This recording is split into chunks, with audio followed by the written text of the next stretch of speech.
Assalamualaikum warahmatullahi wabarakatuh. Perkenalkan, nama saya Nadia Aulia Fitriani dari Prodi Akuntansi kelas 633C31 dengan bernomor 532000169. Di sini saya ingin mempresentasikan karakter bullying tentang isu keprihatinan bangsa mengenai narkoba.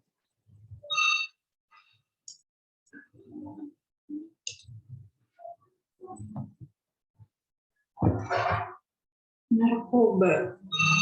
Di sini ada definisi tentang narkoba.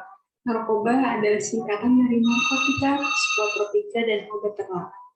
Selain narkoba, istilah lain yang digunakan oleh Kementerian Kesehatan Republik Indonesia adalah NAPSA, yang merupakan singkatan dari narkotika, psikotropika, dan zat adiktif.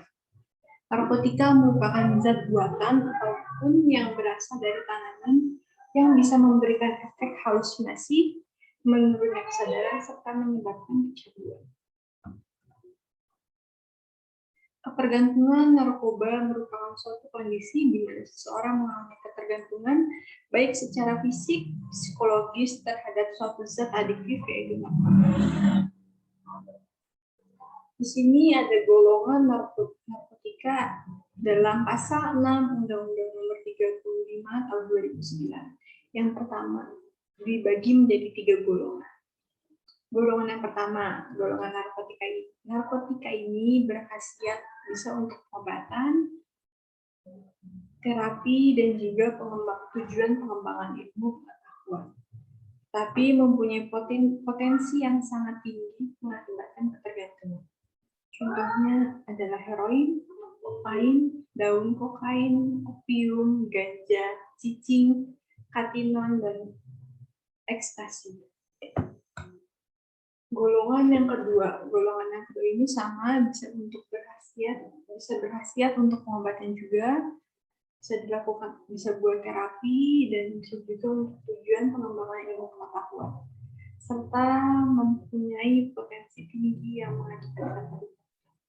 Contohnya ada morfin, peditin, fentalin, dan metadon. Yang terakhir adalah golongan ketiga. Golongan narkotika ini berkhasiat untuk pengobatan juga, bisa juga buat terapi, dan juga untuk pengembangan ilmu pengetahuan juga bisa. Tapi yang berbeda adalah potensinya. Potensi yang golongan ketiga ini adalah ringan yang bisa mengakibatkan ketergantungan. Contohnya ada kodein, buprenorfin, etilmorfin, lipokodina, polkodina, dan propira. Di sini ada dampak penyalahgunaan dan ketergantungan narkoba. Yang pertama, bisa dehidrasi. Yang kedua, halusinasi. Yang ketiga, gangguan kualitas hidup. Yang keempat, menurunkan tingkat kesadaran. Dan yang terakhir, bisa menyebabkan kematian. Di sini ada beberapa jenis narkoba yang sering disalahgunakan di Indonesia. Untuk yang pertama, ada heroin. Heroin ini adalah hasil pengolahan morfin secara kimiawi. Narkotika yang satu ini dapat menimbulkan efek yang lebih kuat dibandingkan morfin itu sendiri.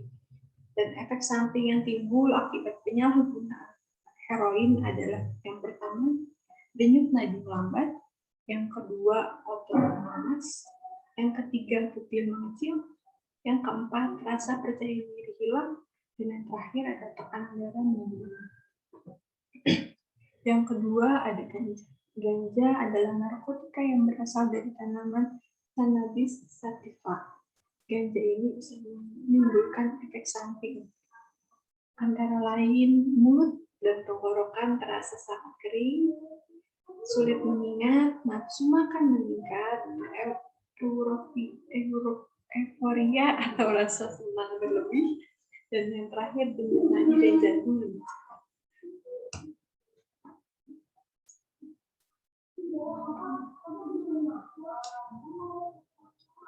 Yang ketiga ada kokain. Kokain ini berasal dari tumbuhan Extroxylum coca. Narkotika yang satu ini mengandung zat stimulan sehingga efek samping yang timbul adalah perasaan gelisah, kejang-kejang, selera makan menurun, paranoid, euforia atau perasaan senang yang berlebih. Yang keempat ada opium. Narkotika ini terbuat dari getah tumbuhan Papaver somniferum. Narkotika jenis ini dapat diolah menjadi morfin dan kodein. Dan efek samping yang timbul akibat penyalahgunaan opium yaitu merasa sangat bersemangat, waktu terasa berjalan lambat, pusing atau mabuk, birahi memuncak, dan yang terakhir gangguan pernapasan yang dapat berujung dan yang kelima ada kodein, satu dari jenis-jenis narkoba yang bisa dijumpai pada obat batuk dewasa. Pada dosis yang sangat tepat, kodein bisa bermanfaat bagi penggunanya. Namun, apabila penggunaannya di luar pengawasan dokter dan dalam dosis yang tidak wajar, bisa mengakibatkan efek samping yang pertama, euforia atau perasaan senang yang berlebih.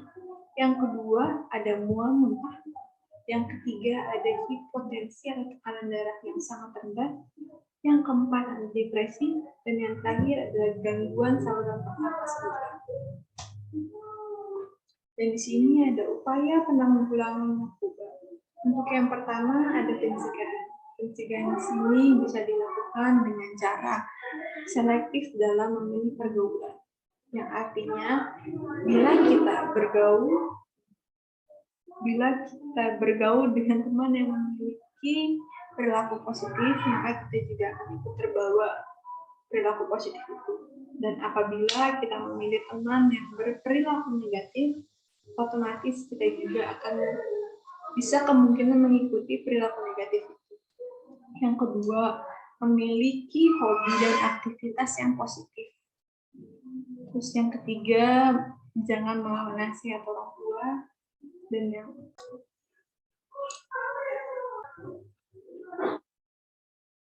keempat adalah mencari alternatif penghilang stres dan rasa lelah yang positif. Karena rata-rata pengguna narkoba itu menggunakan narkoba karena stres mereka yang berlebih dan juga mencari kesenangan sesaat. Dan yang kedua dan ketiga ada pengobatan dan rehabilitasi. Pengobatan dan rehabilitasi ini sendiri langkah awalnya bisa konsultasi kepada dokter spesialis kejiwaan, dan juga kalau misalkan memang dibutuhkan perawatan yang lebih, pasti akan menjalani rehabilitasi. Untuk tahap rehabilitasi medis biasanya adalah detoksifikasi. Detoksifikasi ini merupakan rehabilitasi medis yang pertama-tama dijalankan sebelum menjalankan terapi lainnya.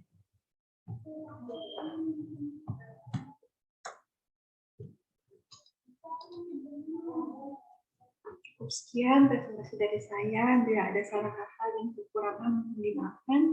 Apabila itu wallahi, wassalamualaikum warahmatullahi wabarakatuh. Terima kasih.